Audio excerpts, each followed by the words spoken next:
On avance à grands pas vers la dictature. Vous avez sûrement entendu parler de la loi qui vient de passer, l'interdiction des réseaux sociaux aux moins de 15 ans. Alors comme ça, sur papier, ça paraît anodin. On se dit, oui, c'est bien, ça protège les enfants, de leur interdire l'accès comme ça aux réseaux sociaux pour les moins de 15 ans. Ça n'a pas d'importance pour les adultes. Et ben, c'est ça le piège, c'est que pour protéger soi-disant les enfants, ils vont être obligés de contrôler tous les citoyens. Ça veut dire obligation de donner ta carte d'identité, fini l'anonymat. Ils vont contrôler tous les citoyens pour soi-disant préserver les enfants. Alors voilà, c'est toujours l'excuse. C'est comme s'il n'y avait pas un autre moyen de faire. Alors que c'est pas à l'État de s'occuper de ça, c'est aux parents de responsabiliser les enfants. C'est aux parents de choisir de donner accès à un smartphone, à quel âge, et à quel âge ils les autorisent à aller sur les réseaux sociaux. Il y a des filtres parentaux, il y a la pédagogie. Donc encore une fois, c'est aux parents de s'en occuper, c'est pas à l'État, mais c'est toujours des excuses. L'État veut toujours s'occuper de ce qui ne l'aggrave pas, et du moins trouve des prétextes pour enlever de plus en plus de liberté aux gens. Alors cette loi, elle est vraiment scandaleuse. Le pire, c'est que peu de gens ont voté contre. Je crois que tous les partis politiques ont soit voté pour, soit se sont abstenus. Je sais que le Rassemblement national s'est abstenu de voter. D'ailleurs, ils ont fait une tollée sur les réseaux sociaux parce que les youtubeurs partisans sont vénères. Ils ont menacé le RN de leur faire perdre les élections. Et voilà, quoi, on se rend compte que peu de gens ont voté contre. Je crois que le seul parti politique qui a voté contre cette loi, c'est la France Insoumise. Donc bravo à eux.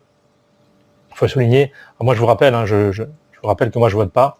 Je n'ai jamais voté de ma vie, donc je voterai pas non plus l'année prochaine. Mais est-ce qu'il faut espérer que la France Insoumise passe? En tout cas, je pense pas que ça changera quelque chose dans le temps.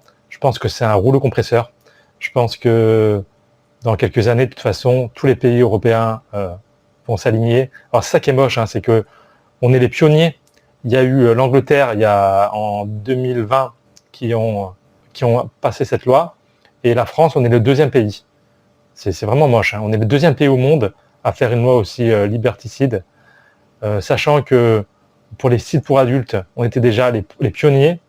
Il y a 2 ans, on était les pionniers à avoir mis ça en place, l'interdiction aux mineurs d'accéder à des sites adultes. Et là, on est les deuxièmes. Donc voilà, donc tout ce qui est douille, tout ce qui est privation des libertés, on est toujours dans les premiers. Là, on est plongé dans 1984. Alors c'est marrant parce qu'il y a 20 ans, je parlais de la novlangue, je me disais, ah ça y est, j'entendais des tics de langage. Je me rappelle, il y avait la première expression qui m'avait choqué, c'était il y a 20 ans, on ne parlait plus d'échec scolaire, on parlait de réussite retardée. Et je me disais, ah ça y est, on est dans le début de la novlangue. Et bien dans là, 10 ans, 15 ans, j'entendais que des tournures de langage comme ça, de manipulation. Et je me disais, ah on est dans 1984, mais là, ça y est, on a franchi vraiment un cap. Maintenant, on est dans le contrôle, on est dans la privation des libertés. En fait, je me rends compte que ce qui retarde en fait cette évolution, c'est juste la technologie en fait. Parce que souvent, on ne met pas en place des lois parce que on ne peut pas on peut pas l'appliquer tout simplement. Donc, quand on a la technologie pour appliquer des lois liberticides, eh ben, on le met en place. Et là, je me rends compte qu'avec les nouvelles technologies, avec l'IA qui arrive, c'est terminé, c'est un rouleau compresseur, ça va s'accentuer. On parle déjà de mettre dans les voitures des caméras. On parle de l'euro numérique qui va arriver. Il va y avoir la reconnaissance faciale. Il va y avoir la biométrie. Pareil, l'utilisation des IA, ça va être aussi contrôlé. Donc tout ça, c'est terminer l'anonymat. Tout ce que vous allez dire ou quoi seront enregistrés. Donc voilà, on franchit vraiment le cap. Le cap de l'anonymat est terminé. Alors il y en a qui voient pas le mal. Il y en a qui disent, mais de toute façon, on n'a rien à cacher. Il n'y a pas de problème. Mais en fait, ces gens-là, ce qu'ils comprennent pas, c'est pas parce qu'on n'a rien à cacher qu'on a envie que tout le monde le sache. Sinon, pourquoi vous fermez des volets chez vous? Pourquoi vous cherchez d'intimité dans votre maison? Pourquoi le bulletin de vote, il est à bulletin secret? Si vous n'avez rien à cacher comme ça, eh ben voilà, dites au grand jour pour qui vous votez, n'ayez plus de pudeur. Ben non, si on a un peu de pudeur, si on a pas envie de connaître les choix politiques, c'est qu'il peut y avoir des répercussions, et ça c'est nos libertés en fait. Et le danger est énorme. Mais encore une fois, c'est comme ça allait arriver tôt ou tard, ça a été écrit bien avant par George Orwell, et ça arrive. C'est 1984, c'est George Orwell, c'est Minority Report, voilà, toutes ces anticipations maintenant, on les voit arriver. On espérait ne pas le connaître de notre vivant, et ça va s'accentuer.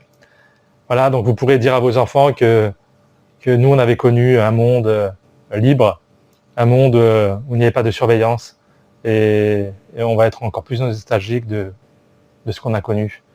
Et malheureusement, c'est fini ce temps-là, on franchit un cap. Voilà, c'est moche, c'est comme ça, il faut l'accepter. Dites-moi en commentaire ce que vous en pensez. Est-ce que vous êtes aussi défaitiste que moi? Est-ce que vous, au contraire, vous êtes optimiste? Malheureusement, je pense qu'il n'y a pas grand-chose à faire. Et on ne peut rien faire d'autre que l'accepter. Laissez-moi un commentaire, et je vous dis à bientôt. Ciao.